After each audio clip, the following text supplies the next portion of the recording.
छत्रपती शिवाजी महाराजांच्या काळात या कलेचा कसा वापर केला गेला? छत्रपती शिवाजी महाराजांनी ज्यावेळी आम्हाला राजाश्रय दिला, ओके.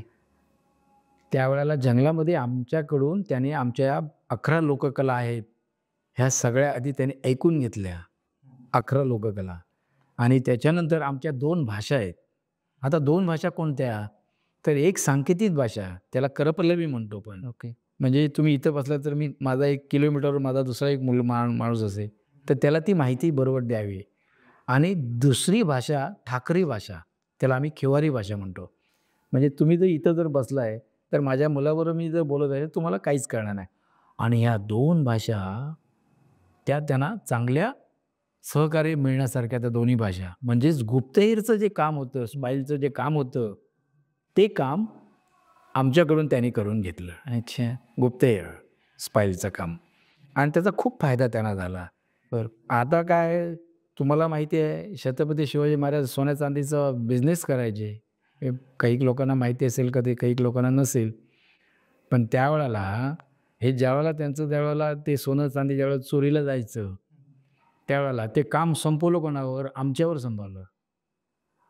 म्हणजे ती कळीची बाहुली असती, ती बाहुली आम्ही गावोगाव त्या गावात घेऊन जायचो, तिथं गाणं म्हणायचो आणि बाजूला ते बसलेले लोकं असतात. ते म्हणायचे, "अरे रात्री शिवाजी महाराजांचं जहाज लागले, कुठे वेंगुर्ल्याला लागले." तर त्याच्यातलं इतकं सोनं मी काढून ठेवलेलं आहे, इतकं चांदी काढून ठेवली, एवढा मसाला काढून ठेवला आहे. राजाच्या लक्षात यायचं, अरे एवढं सोनं चांदी मी आणत होतो टनाने, त्यात कमी कसं होतंय? मग हे आता शोधून कसं काढायचं? शोधून कसं काढायचं? आणि ते काम ह्या ठाकर समाजाला दिलं. अच्छा. गुप्तहेरचं काम.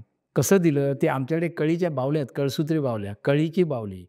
ती बावली घेऊन जायची आणि त्या गावात जाऊन ती माहिती घेऊन यायची आणि ती माहिती 2 दिवसांनी जाऊन त्या राजांना जाऊन ती सांगायची. अच्छा. हे काम आम्हाला राजाने दिलं. गुप्तहेरचं काम दिलं होतं आणि ते आम्ही करत होतो. ओके. छत्रपती शिवाजी महाराजांनी.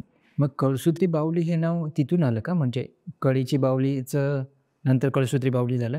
नाही, कळीची बावली म्हणजे आमच्या त्याच्यातच बावल्या आहेत त्या. हां. पण ती एक कळीची बावली म्हणजे काय, ह्या ज्या कळसूत्री बावल्या ज्या आहे ना, संच आहे ना तो, हां. तर त्याच्यातली एक बावली आम्ही घेतली ओके. आणि संदेश कसा आणायचा जाऊन, गावोगाव माहिती कशी आणायची, गोळा कशी करायची, तर काहीतरी कला काहीतरी घेऊन जायची ना. बरोबर. मग ती बावली नेऊन घरी नाचवायची. बाजूला लोक बसलेले आहेत, ते बोलतायत, आम्ही रात्री एवढी ही चोरी केलेली आहे, हे केलेलं आहे. ते ऐकायचं आणि दुसरे जाऊन राजाला जाऊन सांगायचं. हे काम आम्ही केलेलं आहे, म्हणजे गुप्तहेरचं काम आम्ही केलेलं आहे. म्हणून आम्ही आमच्या संग्रहालयामध्ये पण तिथे नाव लिहिलेलं आहे, कळीची बावली. कळीची बावली म्हणून आम्ही संग्रहालयामध्ये आमचं तिथे बाहेर लिहून ठेवलेलं आहे, तिथे कळीची बावली असं आहे.